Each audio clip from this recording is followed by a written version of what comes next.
Time now for the inaugural episode of our new media show, Scoop. A difference of opinion is healthy. We expect it at home, at work, in the halls of power. So there's some concern about what's happening among Republicans, not just within the party, but in the newsrooms that inform the American people. Just read the chyrons, those straps, the sort of headlines running across the screen. Like here on Newsmax's Greg Kelly reports. It's beyond gushing. It verges on worship of Donald Trump. And when Kelly or someone else like Tucker Carlson discussed Trump's biggest rival in the Republican primaries, Nikki Haley, it went beyond criticism of her platform. It was often personal attacks. Take a listen. I don't mean to nitpick here, but where is everybody? Where are friends, family, supporters? She doesn't have anybody. I'm sorry, Nikki. Nobody likes you. People love you, all right? I love everybody. I love every human being, but I don't like her. So it's one thing to find Nikki Haley distasteful, to acknowledge that she's a bloodthirsty feminist harpy who should be nowhere near power. Most reasonable people have reached that conclusion. Former Republican Congressman Joe Walsh has criticized thinking like this. Here's what he told Britain's Sky News back in August. It's not a political party anymore. The Republican Party is a cult. He's the cult leader. He said it himself, right? And if you remember, years ago, Walsh claimed he was fired as a conservative radio host for speaking out against Trump. Our first guest, another man who fell out with the Republican Party, Charlie Sykes, co-founder of the Bulwark podcast and a contributor at MSNBC. Charlie, thank you for joining us here. You're also the author of How the Right Lost Its Mind. Can you first of all tell us, in your own experience, do you think there is still room for conservatives that are anti-Trump within the media? Well, not within the conservative media. I mean, the right-wing media ecosystem has become very much a safe space now for supporters of Donald Trump. I mean, Joe Walsh is absolutely right. In many ways, the Republican Party and the right wing in the United States is more like a cult than anything else. So I think what you'll find is that if you were a conservative and you were on radio or television and you did not go along with Donald Trump, you're probably going to find yourself in exile. And is that coming from the editors or the owners of those corporations? No, that's an interesting question. It's really sort of bottom up. I think what's happening is that people are chasing the audience. And as the audience, as the Republican base has become more bonded to Donald Trump, they're less tolerant of dissenting voices. So what happens is that to the extent that you criticize Donald Trump, you lose the audience. And,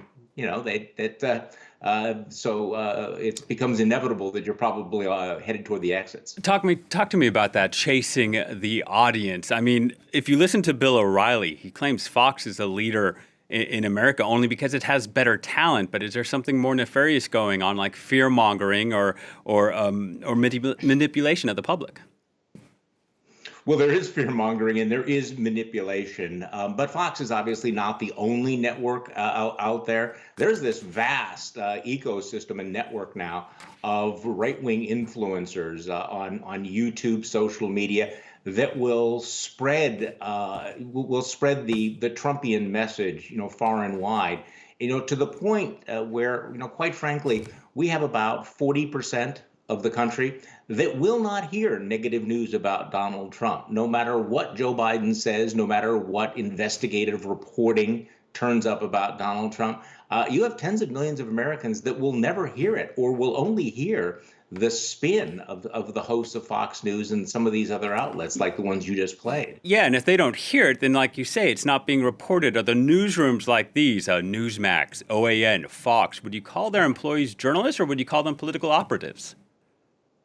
Oh, I think, well, look, there are some journalists still at Fox News, but when you get into Newsmax and many of the others, they've left journalism far behind. This is all about basically pushing the party line, polishing Donald Trump, attacking anyone that dares come against him. I'm glad you played those clips attacking Nikki Haley. Nikki Haley is a mainstream conservative Republican. A few years ago, she would have been squarely in the center of what we thought of as Republicans. And listen to the way they talk about her now. Why? because she dared to take on Donald Trump. That's not journalism. That's more like propaganda. Yeah, Charlie, stay with us. Last Saturday at Trump's rally in Richmond, Virginia, he repeated a racist conspiracy theory that Democrats are plotting to reduce white people's political power by allowing immigrants into the United States. I also want to bring in our second guest now, writer Rachel Greenspan. Hello to you. Rachel, you reported widely on QAnon, that viral conspiracy we heard so much about from a few years ago. What were some of the lessons about how the media covers conspiracy theories and the responsibility that it takes when writing up these reports or doing these TV packages? Absolutely. I mean, I think it's really important to point out that there's been a lot of disagreement among mainstream media newsrooms. So I mean, the New York Times, Time, CNN, NBC, MSNBC, not really considering the OAN kind of Trumpian networks that we just spoke about. But in mainstream media, there has been this question of, should we platform theories that are clearly based in disinformation, something like the Great Replacement theory that Trump continues to espouse, which is what you're referring to, where there's this paranoia over essentially white people being replaced. There have been discussions in newsrooms around, is it safe to, quote unquote, platform these voices? I think the important point is we have to clarify where these opinions are coming from. A really important context here is the January 6th insurrection was very much inspired by QAnon conspiracy theorists who had really popularized this idea that Trump falsely had lost the election and that the election had been stolen. And, we've all seen kind of the viral content around that. Right. And just a question for you about this. After the Dominion settlement, when Fox was ordered to pay nearly $800 million because of false claims it made after the 2020 elections, do you think TV outlets are going to be more careful about how they address these conspiracies? I mean, one would hope and one would assume. I think the question remains where that line will be. I think someone like Tucker Carlson, now off on his own network, and any other creators online are going to keep kind of saying whatever they're going to say, and they're not going to be subject of those kinds of lawsuits. I think at this point it gets to almost like a tabloid media type of ecosystem where they're kind of just saying whatever. If an outlet is just reporting on something Trump said at a rally, for example, what's anyone to say? They're just reporting on what a presumptive candidate for the presidency is verbalizing. I think the challenge then is, again, how to contextualize and hedge what he's saying in the context of kind of this extremist radical conspiracy theory movement over the last 5 years that has really helped propel this candidate. Right. Let me get Charlie's thoughts on that real quick. Charlie, looking forward, immigration clearly the largest topic of this presidential campaign. What are going to be the major challenges for media moving forward? Well, again, going back to these replacement theories that are being peddled by Donald Trump. I mean, we got to be very, very clear that the Great Replacement theory, comes from the far edges of the white supremacist, white nationalist fever swamps, and now it's being mainstreamed by people like Fox News and by Donald Trump. So I do think that attention needs to be paid to what these people are saying. I mean, I think there are people in the media who think we should just ignore them. I think that's a mistake because I think people need to understand what they are saying and what's coming. I'm just finishing up a piece about Steve Bannon, who used to be a White House aide, who's very, very influential in the conservative media.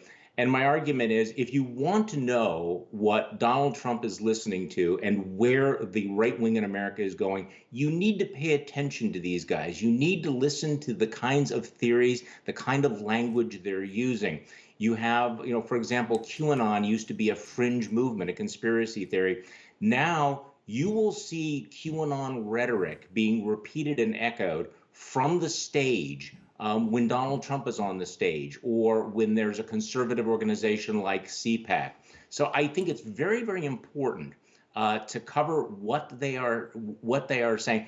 I think a lot of the media thought early on when Trump began to rise, let's just ignore this, because if we ignore it, then it won't be a problem. That, I think, was a huge mistake. Need responsible reporting. I want to thank my guests, Charlie and Rachel. Thank you very much. And finally, to our viewers, if you're wondering how we came up with the name Scoop, it comes from the novel of the same name by the great Evelyn Waugh. And from it, we draw our quote of the week. News is what a chap who doesn't care much about anything wants to read, and only news until he reads it. A savagely funny satire on the duplicity of the world in journalism. That's the end of this edition of Scoop. Thank you for watching. Paris Direct continues in a moment.